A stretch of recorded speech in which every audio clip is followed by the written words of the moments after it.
Hey everybody, it's GoodHeart Kids.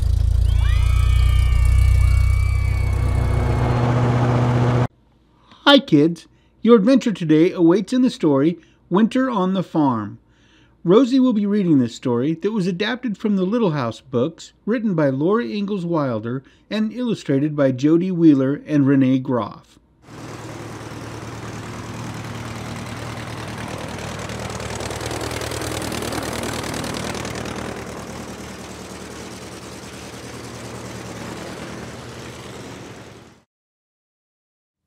Hi kids, I'm Rosie. Welcome to story time.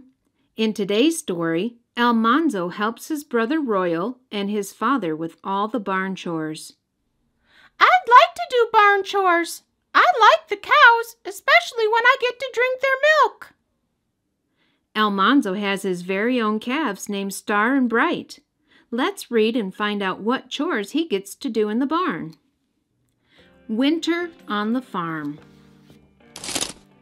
Once upon a time, a little boy named Almanzo lived on a big farm in the New York countryside. Almanzo lived on the farm with his father, his mother, his big brother Royal, and his big sisters Eliza Jane and Alice. It was wintertime on the farm, and the air was still as ice.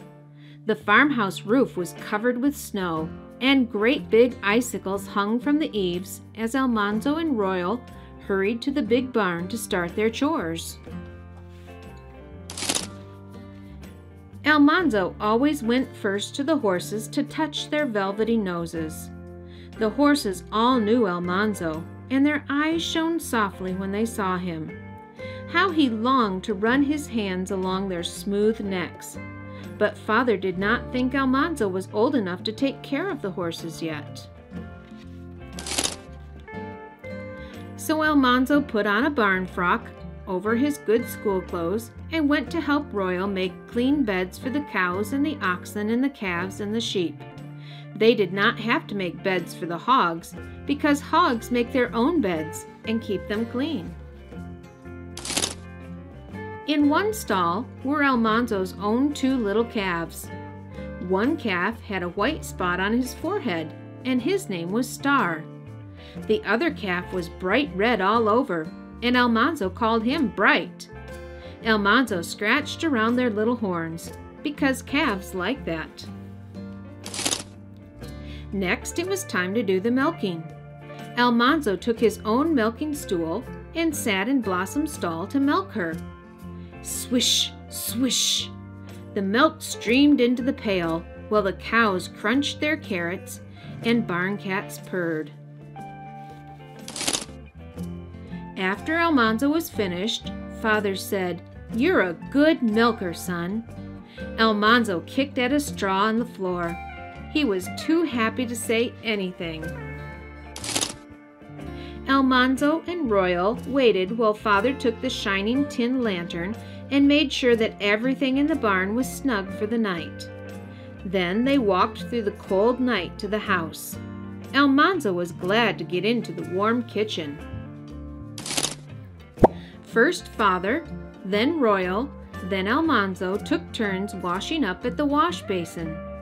When he was done, Almanzo parted his wet hair and combed it smoothly down. The kitchen was full of skirts swirling all around. Eliza Jane and Alice were hurrying to dish up supper, and Mother was straining the fresh milk. The salty brown smell of ham frying was making Almanzo very hungry. Finally, Mother brought the big platter of ham into the dining room, and supper was ready. Father filled all the plates with food. Almanzo's plate was the very last one to be filled. Almanzo ate the sweet baked beans and the salt pork.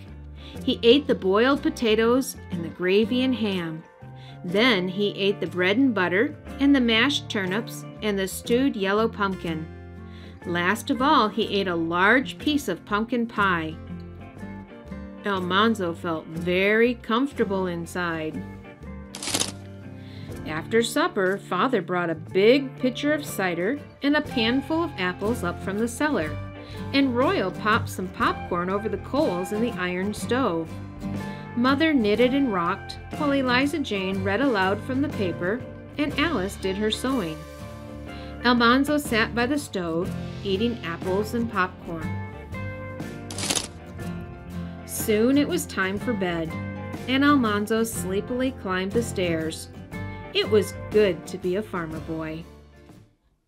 I think Almanzo's father was very proud of him. He proved to be a good milker.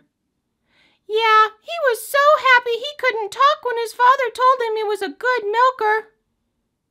Yes, he was very proud, and Almanzo really enjoyed his supper that night. His belly got so full that he was very uncomfortable inside. I think it would have been so much fun to be a pioneer. What about you kids? Are you enjoying learning about pioneer days through the Little House stories? If you are enjoying them, be sure to check out more Almanzo adventures and Laura and Mary adventures at GoodHeart Kids. Thank you for joining us for our story today. We hope to see you again soon. If you liked the story, hit the subscribe button below.